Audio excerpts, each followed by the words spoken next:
إن الحمد لله نحمده ونستعينه ونستغفره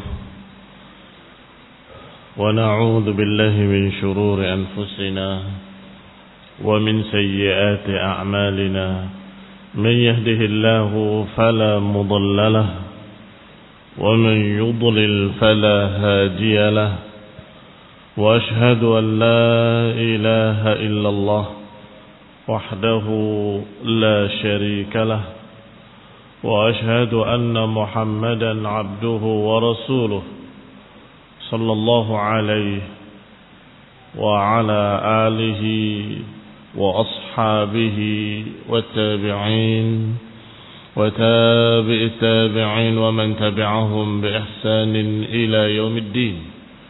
يا أيها الذين آمنوا اتقوا الله حق تقاته ولا تموتن إلا وأنتم مسلمون. يا أيها الناس اتقوا ربكم الذي خلقكم من نفس واحدة وخلق منها زوجها وبث منهما رجالا كثيرا ونساء واتقوا الله الذي تساءلون به والأرحام إن الله كان عليكم رقيبا. يا أيها الذين آمنوا اتقوا الله وقولوا قولا سديدا يصلح لكم أعمالكم ويغفر لكم ذنوبكم ومن يطع الله ورسوله فقد فاز فوزا عظيما. أما بعد فإن خير الحديث كتاب الله وخير الهدي هدي محمد صلى الله عليه وعلى آله وسلم وشر الأمور محدثاتها فإن كل محدثة بدعة وكل بدعة ضلالة وكل ضلالة في النار. إخواني في الدين أعزكم الله kaum muslimin rahimani wa rahimakumullah. Ayat berikutnya yang berarti ke 238 dan 239 Allah berfirman, hafidhu 'ala salawati was salatil wusta wa qumu lillahi qanitin fa in khiftum farijalan aw rukbana fa idza amintum fadhkurullaha kama 'allamakum ma lam takunu ta'lamun. Kata Allah Subhanahu wa taala, jagalah, hafidhu, peliharalah, 'ala salawat, salat, salawat bentuk jamak dari salat. Hafidhu 'ala salawat, jagalah salat kalian, peliharalah. Was salatil wusta, dan juga salat yang tengah-tengah.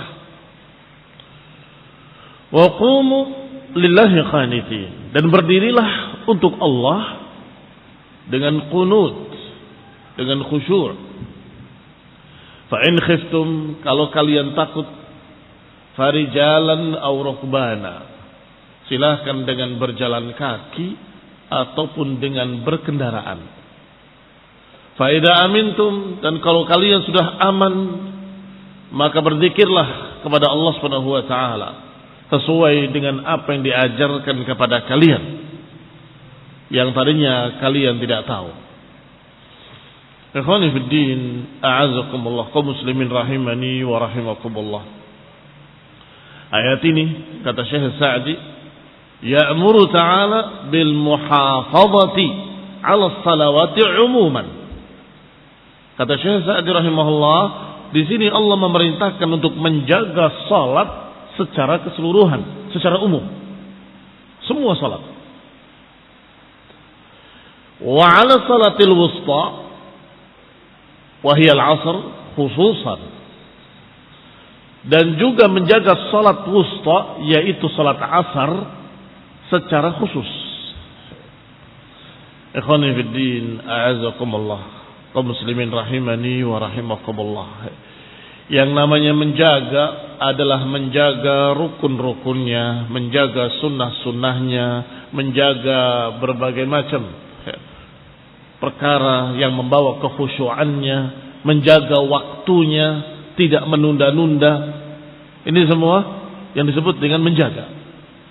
Dan itu adalah afdalul a'mal, sebaik-baik amalan. Sebagaimana dalam hadis yang dikeluarkan oleh Bukhari dan Muslim dalam dua kitab sahih dari Abdullah bin Mas'ud radhiyallahu taala anhu yang berkata kepada Nabi SAW, ya Rasulullah, ayyul a'mali afdal? Amalan apa yang paling afdal? Dijawab oleh Nabi, as-salatu ala waqtiha. Salat pada waktunya. Qultu thumma ayyun? Kemudian apa ya Rasulullah? Qala al-jihad fi sabilillah. Jihad fi sabilillah. Qultu thumma ayyun? Aku tanyakan lagi, kemudian apa ya Rasulullah? Dijawab, birrul walidain. Berbakti kepada kedua orang tua.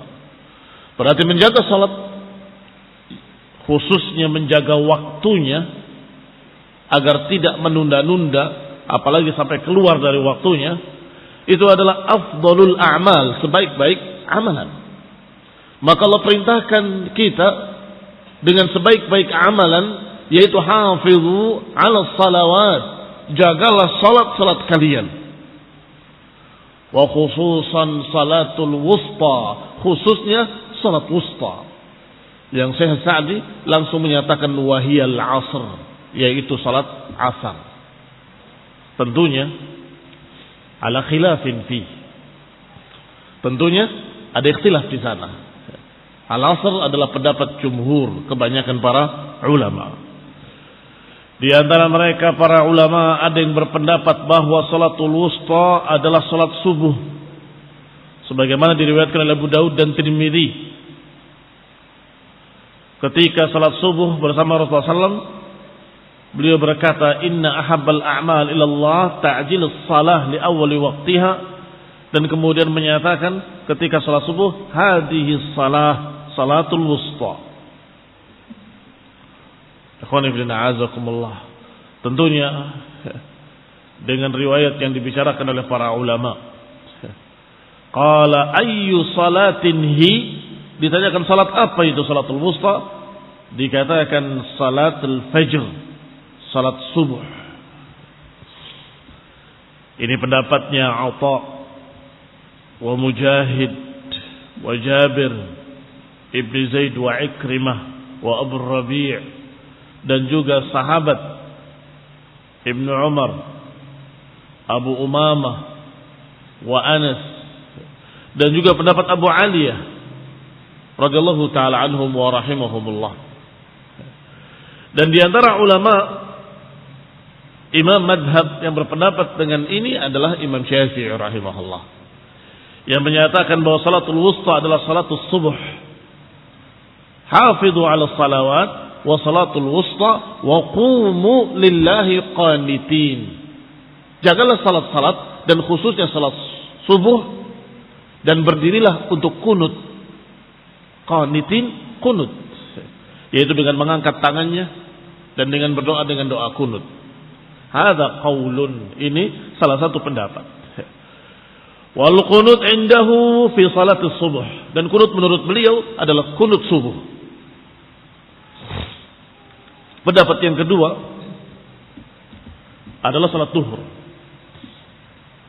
Karena disebutkan duhur adalah salat yang tengah-tengah antara salat siang atau antara salat yang sebelumnya dan salat yang sesudahnya, dia tengah-tengah. Demikian pula di tengah siang, di tengah panas, dan salat yang paling susah dan paling sulit.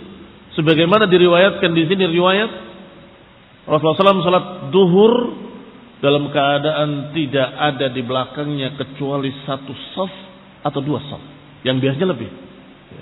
Kemana mereka? Disebutkan sebagian mereka bekerja, sebagian mereka masih dalam qailulah, sebagian mereka begitu, karena terlalu panas. Salat yang paling berat. Maka disebutkan dalam riwayat tersebut, la yantahiyanna rijalun aw la ahriqanna buyutahum. Hendaklah berhenti mereka meninggalkan salat berjamaah, atau akan aku bakar rumah-rumah mereka. Hafidhu ala salawati was salatil wusta. Jagalah salat dan salat wusta ini. Ini salat duhur. Wa qumu lillahi qanitin. Ini juga pendapat dari beberapa sahabat seperti Ibnu Umar, Abu Sa'id wa Aisyah, dan juga dari beberapa ulama setelahnya, Urwa bin Zubair wa Abdullah bin Shaddad bin Al-Hadi, dan ini pendapat Imam Madhab Abu Hanifah. Dari sisi secara logika yang paling berat adalah duhur, karena di tengah terik panas matahari. Dan memang madrasah beliau dikenal dengan madrasatul ra'i. Ikhwani fiddin, a'azakumullah. Tentunya mereka juga membawa riwayat-riwayat yang juga memiliki kelemahan-kelemahan. Maka pendapat yang ketiga adalah pendapat jumhur para ulama, jumhur para sahabat, jumhur para tabi'in, yaitu salatul asr. Dikatakan oleh Ibnu Katsir rahimahullah, berkata Tirmidzi dan Baghawi rahimahumullah, wa huwa qaulu aktsari ulama'i sahabah. Kata Al-Baghawi, kata Tirmidzi, bahwa pendapat salat asar ini adalah qaulu aktsari sahabah, pendapat kebanyakan para sahabat. Dan Qadhi Al-Mawardi juga menyatakan qaulu jumhuri tabi'in, ucapan kebanyakan para tabi'in. Berkata Al-Hafidz Abu Umar Ibn Abdul Bar, huwa qawlu aktsari ahli al-athar. Kata Ibn Abdul Bar, qawlu aktsari ahli al-athar, ucapan kebanyakan ahlul athar. Ahlul athar, ahlul hadis, para ulama, pakar-pakar hadis. Maka ini adalah pendapat Al-Hafidz Abu Muhammad Abdul Mu'min Ibn Khalaf Ad-Dimyati. Beliau sampai menulis buku khusus berjudul Kashful Ghita fi Tabyin Salatil Wusta, menyingkap tabir yang tertutup untuk membuktikan salat apa, salatul wusta. Satu buku khusus dengan judul Kashful Ghita fi Tabyin Salatil Wusta. Dan tegas beliau menyatakan di dalamnya bahwa annahal asru, bahwa itu salat asar. Mengapa sekian banyak para ulama dari kalangan sahabat, tabi'in, para ahlul hadis menyatakan salat asar? Karena hadisnya sangat jelas dalam Bukhari dan Muslim, dalam riwayat-riwayat yang sahih, dalam kitab-kitab sahih, Rasulullah menyatakan lafzan sarihan. Beliau menyatakan ketika beliau sampai terlewat salat asar, beliau menyatakan syaghaluna 'an salatil wusta, salatul asr. Sungguh mereka musyrikin menyibukkan kita dari salat asar, salatul wusta, yaitu salat asar. Mala Allahu qulubahum wa buyutahum. Semoga Allah penuhi rumah-rumah mereka dan hati-hati mereka dengan api. Marah beliau sallallahu alaihi wasallam dan mendoakan doa jelek kepada musyrikin yang memerangi muslimin, yang menyibukkan mereka sehingga mereka terlewat salat asar sampai salat asar setelah waktu maghrib. Bainal isya'ain. Salat di antara dua isya. Dua isya maksudnya maghrib dengan isya. Wa kadza rawahu Muslim. Demikian pula riwayat Muslim dari Ali bin Abi Thalib radhiyallahu taala anhu. Juga menyatakan dengan lafaz yang sama. Demikian pula dikeluarkan oleh Syaikhan wa Abu Dawud wa Tirmidzi wa Nasai wa ghairu wahid. Mereka juga membawakan riwayat-riwayat ini dalam keadaan sahih seperti matahari, sangat jelas. Tidak ada kesamaran padanya.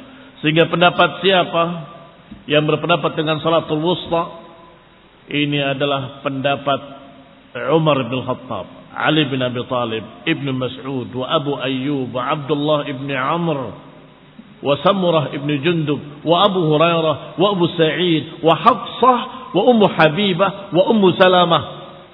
Dan juga riwayat dari Ibnu Umar dan Ibnu Abbas dan Aisyah. Mungkin ada yang bertanya, perasaan tadi pendapat duhur dan pendapat subuh ada juga Ibnu Umar, ada juga Aisyah. Iya, karena ternyata didudukan riwayatnya dalam riwayat yang sahih bahwa mereka berkata, kunna narahal fajr. Kata Aisyah dan Ibnu Umar, kami tadinya menduga bahwa itu salat fajar dan atau salat duhur. Sampai Rasulullah berkata, "Syaghaluna 'ani salatil wusta, salatul asr." Maka kami pun tahu bahwa salatul wusta adalah salatul asr. Berarti wallahu taala a'lam, bisa jadi yang mereka nukilkan dari pendapat Abdullah bin Umar dan pendapat Aisyah dan pendapat yang bersamanya adalah sebelum Rasulullah SAW menyatakan salatul asr. Karena ada kalimat riwayat yang sahih, kunna naraha al-fajr, kami melihatnya atau kami menduga bahwa salatul wusta salat fajar.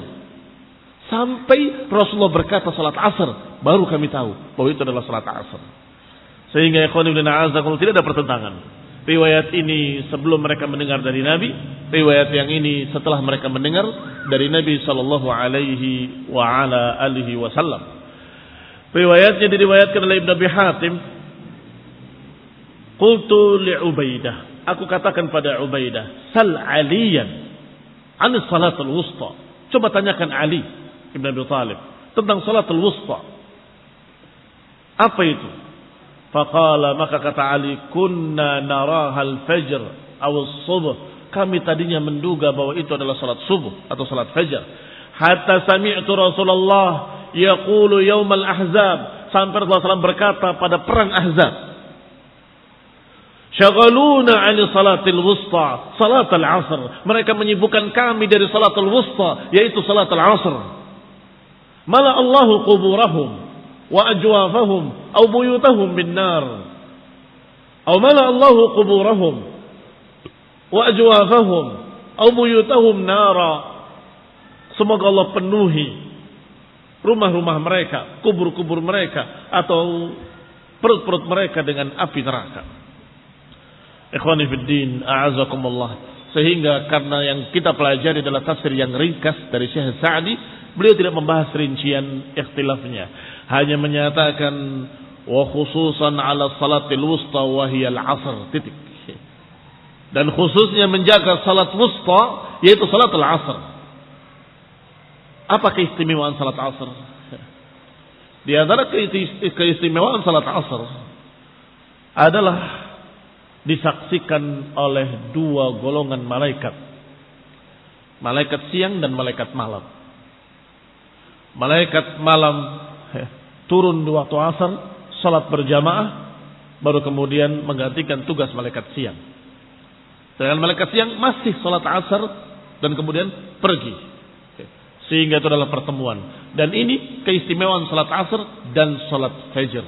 Karena salat fajar juga demikian, disaksikan. Dan juga keistimewaan lainnya adalah bahwa dia tengah-tengah perpisahan atau pembagian antara dua salat sebelumnya, salat ghadah dan salat duhur. Itu diistilahkan salat siang, salatun nahar, salat fajar dengan salat duhur.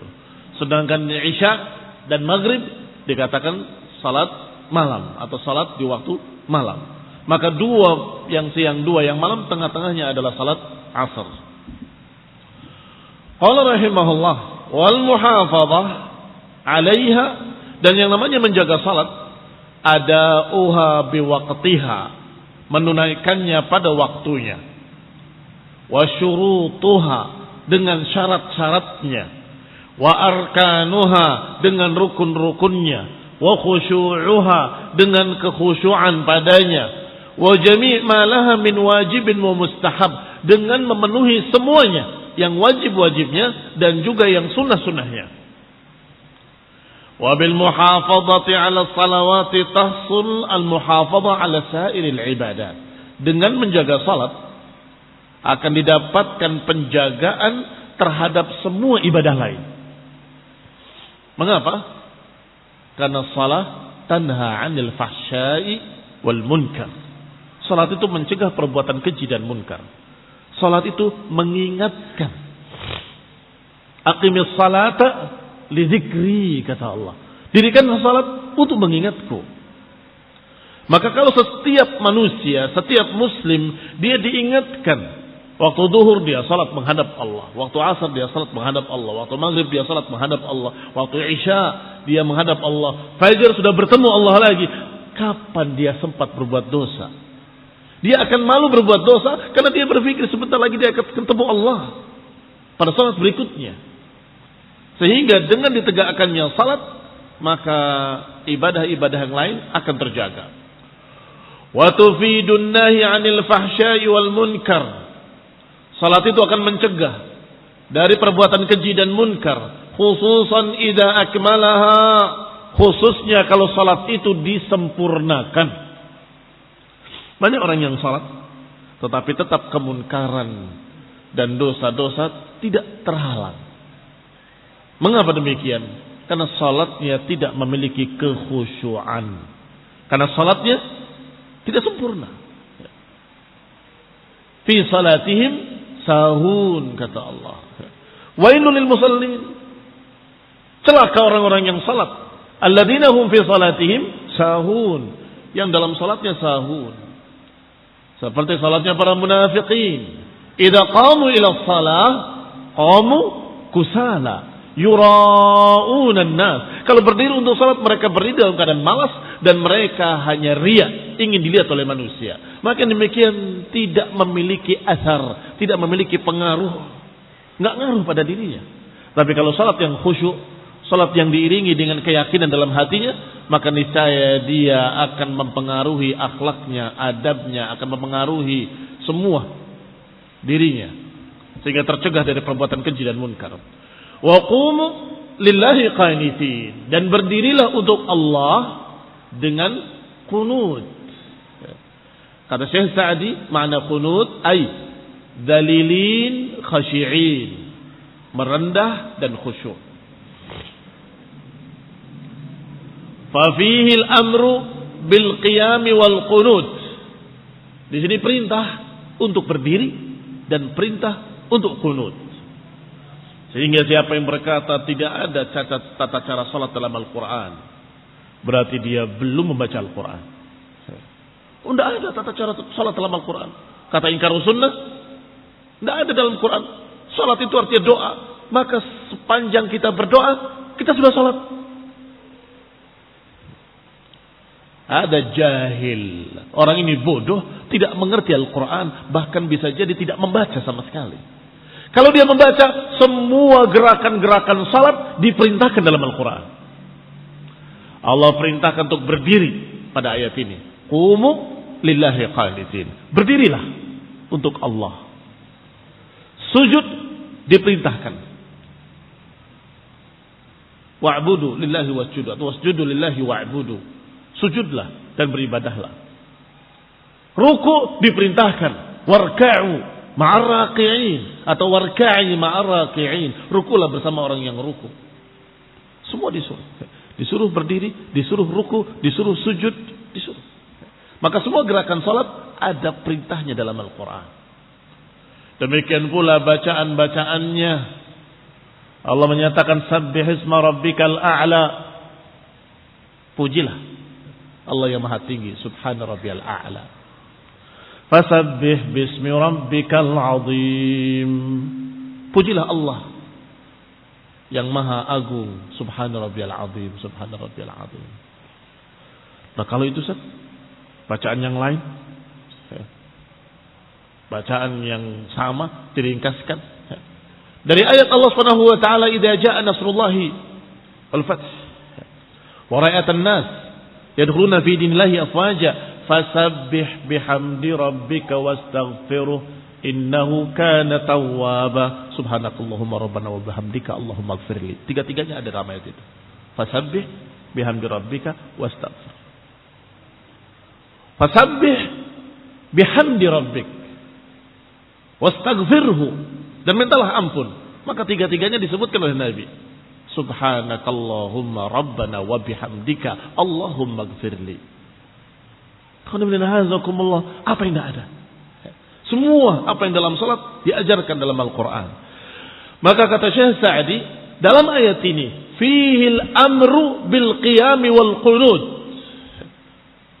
Silahkan mereka para pengingkar sunnah melaksanakan perintah Allah ini.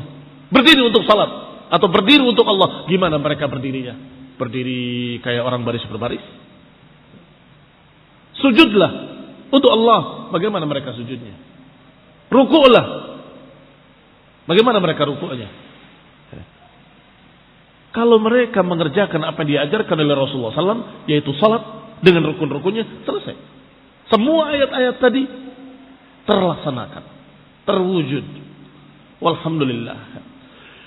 Perintah bil qiyam wal qunut, dan juga perintah untuk kunut. Kunut secara lughatan maknanya memanjangkan bacaan, memanjangkan berdirinya, memanjangkan sujudnya, memanjangkan ibadahnya, itu kunut. Sebagaimana sebutkan dalam ayat Allah Subhanahu wa taala, amman huwa qanitun ana al-laili sajidan wa qa'ima. Apakah sama orang yang berdiri tengah malam dengan kunut dalam keadaan ruku dan sujud, dalam keadaan berdiri dan sujud? Kalau berdiri wajar kunut kalau diartikan kunut doa. Waktu sujud bagaimana kunutnya? Jelas tafsir ayat itu menyatakan memanjangkan berdirinya dan memanjangkan sujudnya, dan itu kunut lughatan. Wastilahan, secara istilah, kunut adalah satu ibadah berupa doa yang dikerjakan sebelum ruku atau setelah ruku dengan mengangkat tangannya dengan mengucapkan doa-doa kunut. Apakah kunut nazilah atau kunut witir ataupun yang disebutkan oleh para ulama. Itu juga disebut dengan kunut. Berarti kunut hukum asalnya diperintahkan, yaitu memanjangkan berdirinya, memanjangkan rukunya, memanjangkan sujudnya. Wan nahi 'anil kalam, dan juga kunut memiliki makna lain, yaitu diam. Kunut bermakna diam.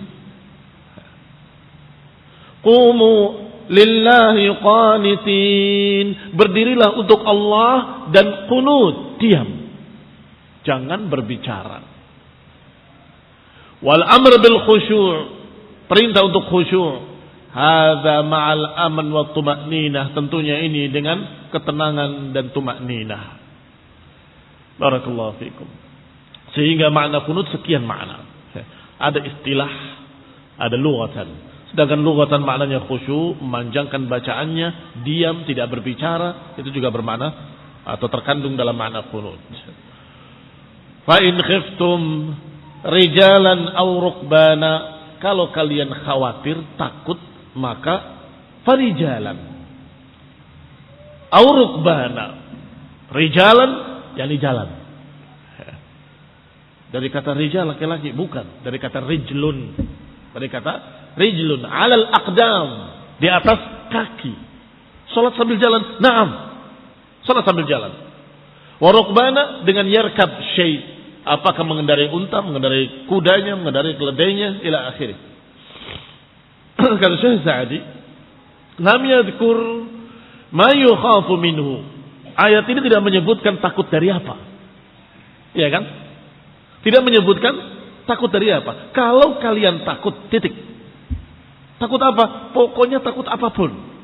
Berarti ayat ini Allah sengaja menyebut fa in khiftum tanpa disebutkan takut dari apa, liyashmulul khauf, untuk mencakup semua ketakutan. Apakah takut dari musuh orang-orang kafir, atau takut dari orang yang zalim yang akan menganiayanya, atau takut dari binatang buas, ataupun takut dari serangan-serangan apa yang menyerang, yang menyakitinya, maka salatlah sambil berjalan, salatlah sambil berkendaraan. Wa hadza yashmul min anwa'il makhawif, dan ini dilakukan ketika menghadapi ketakutan dari berbagai macam bentuk-bentuk yang menakutkan. Ai in khiftum bi salatikum ala tilka sifah fasalluha rijalan. Maknanya kalau kalian takut sesuatu ketika salat, maka tidak apa-apa salat sambil berjalan. Ai ala aqdamikum, di atas kaki-kaki kalian. Au rukbanan, atau alal khail, di atas kuda-kuda kalian. Wal ibil, unta-unta kalian atau kendaraan-kendaraan kalian. Yalzam ala dzalika an yakunu mustaqbilil qiblah wa ghairi mustaqbiliha. Dan tentunya kalau dalam keadaan berjalan, dalam keadaan berlari, dalam keadaan berkendaraan, maka apakah menghadap kiblat atau tidak menghadap kiblat tidak mengapa. Wa fi hadhihi ziyadatut ta'kid. Dan ini adalah tambahan lagi penegasan bahwa salat harus dijaga, khususnya waktunya. Dari mana faedah ini didapat? Ini berita ini menunjukkan bahwa waktu salat harus dijaga. Inna salata kanat 'alal mu'minina kitaban mawquta. Sesungguhnya salat itu kewajiban atas mukmin yang berwaktu. Kitaban mawquta. Salat duhur kalau dikerjakan jam 10 tidak sah. Salat asar dikerjakan jam 1 siang tidak sah. Karena salat adalah kewajiban yang berwaktu, harus dijaga waktunya. Kenapa masalah salat khauf ini dikatakan penegasan penjagaan salat? Karena kalau saja kita berpikir boleh menunda dari waktunya, kenapa harus salat sambil berjalan? Kenapa harus salat sambil berlari? Kenapa harus salat di atas kendaraan? Nanti saja setelah selamat dari bahaya tadi, alhamdulillah saya selamat, baru kerjakan. Salat zuhurnya, salat asar, salat maghrib, salat isya, di semua gabung jadi satu. Kan bisa dengan tenang. Kalau saja boleh ditunda waktunya. Tetapi tidak. Justru Allah menyatakan, kalau kalian takut jangan ditunda, tapi kerjakan pada waktunya, walaupun dalam keadaan berjalan, walaupun dalam keadaan berlari, walaupun dalam keadaan berkendaraan. Pada dalil ahammiyah al-waqt fi shalah, pentingnya waktu-waktu salat. Hanya saja ada waktu-waktu salat yang muwassa', yang diluaskan oleh Allah. Waktu duhur misalnya diluaskan. Kalau dalam keadaan aman sampai dekat asar sudah habis waktu duhur. Tetapi kalau dalam keadaan darurat menjulur sampai dekat maghrib, masih boleh salat duhur. Asar juga demikian, waktunya dari ba'da duhur sampai dekat maghrib. Maghrib dan isya waktunya menjulur panjang kalau dalam keadaan darurat, dari setelah maghrib sampai mendekati fajar. Luas. Tapi jangan keluar dari situ. Jangan keluar dari situ. Bagaimana kalau kita dalam keadaan bahaya, waktunya sudah hampir habis, fajar akan terbit, salatlah walaupun dalam keadaan berjalan. Salatlah walaupun dalam keadaan berkendaraan. Maka Syekh Sa'di rahimahullah di dalam tafsirnya yang ringkas ini mengatakan, hadhihi ziyadatut ta'kid. Ini penekanan. 'Alal muhafadzati 'ala waqtiha. Penekanan, penegasan untuk menjaga waktu-waktu salat. Haitsu amara bidzalika walau ma'al ikhlal, di mana diperintahkan salat walaupun bersama ikhlal, bersama kekurangan-kekurangan. Tidak menghadap kiblat, rukunya tidak sungguh-sungguh atau tidak benar. Apalagi sujudnya juga tidak sempurna. Karena sambil jalan, sambil lari, Allahu Akbar, tidak bisa sempurna. Walaupun ma'al ikhlal, walaupun dengan berbagai macam kekurangan-kekurangan bikatsir. Minal arkani wasyurut, bahkan rukun-rukunnya ada yang hilang. Apa di antaranya? Menghadap kiblat. Tidak lagi diwajibkan menghadap kiblat ketika salat khauf. Wa annahu la yajuzu ta'khiruha an waqtiha, tetap tidak boleh menunda dari waktunya. Kerjakan saat itu walaupun dalam keadaan takut, dalam keadaan berlari. Walau fi hadhil halati syadidah, walaupun dalam keadaan yang sangat dahsyat. Fa salatuha ala tilka surah ahsan wa afdal, maka salat dalam keadaan seperti itu lebih baik dan lebih afdal daripada dia menunggu nanti salat dalam keadaan tenang tapi di luar waktu. Tidak. Lebih afdal, lebih bagus, bahkan lebih wajib dikerjakan pada waktunya. Maka fiqihnya, kalau kamu memilih antara dua keadaan, salat sambil berlari karena takut dikejar singa, dan ini sebentar lagi maghrib, saya belum salat asar, apakah kamu berlari sambil salat? Atau kau memilih nanti saja sampai selamat, entah mungkin jam 11 malam, baru kamu salat asar dengan tenang, khusyuk, kan nikmat. Pilih mana? Salat dalam keadaan gak jelas tadi itu, banyak kekurangan-kekurangannya, atau salat nanti ketika tenang setelah selamat? Sepintas manusia akan berkata, ya tunggu nanti aja biar tenang sholatnya. Biar khusyuk, bisa sujud, bisa ruku dengan baik, bisa menghadap kiblat. Tidak.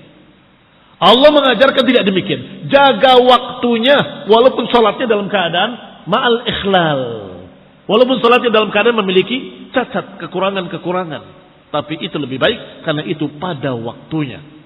Inna salat kanat alal mu'minin kitaban mawquta. Suatu kewajiban yang berwaktu. Maka jangan dilewatkan waktu-waktunya.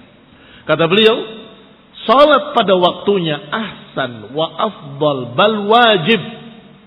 Jangan sampai keluar waktu. Daripada salat dengan tenang dan tentram tetapi sudah keluar waktu.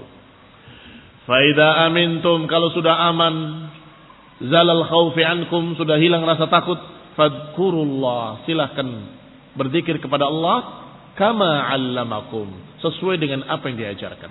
Zikir am, sifatnya umum, semua bentuk-bentuk zikir termasuk di dalamnya salat. Karena salat itu zikrun. Aqimis salata li dzikri. Dirikanlah salat untuk mengingatku. Fa inna ni'matun 'azimah. Maka ini adalah nikmat dari Allah Subhanahu wa taala. Diajarkan kita oleh Allah Subhanahu wa taala untuk beribadah dengan baik, dengan benar, dengan sempurna. Nah, naktafi bihadzal qadar, barakallahu fikum. Wabillahi taufiq wal afiyah. Subhanakallahumma bihamdik, asyhadu an la ilaha illa anta, astaghfiruka wa atubu ilaik. Wassalamualaikum warahmatullahi wabarakatuh.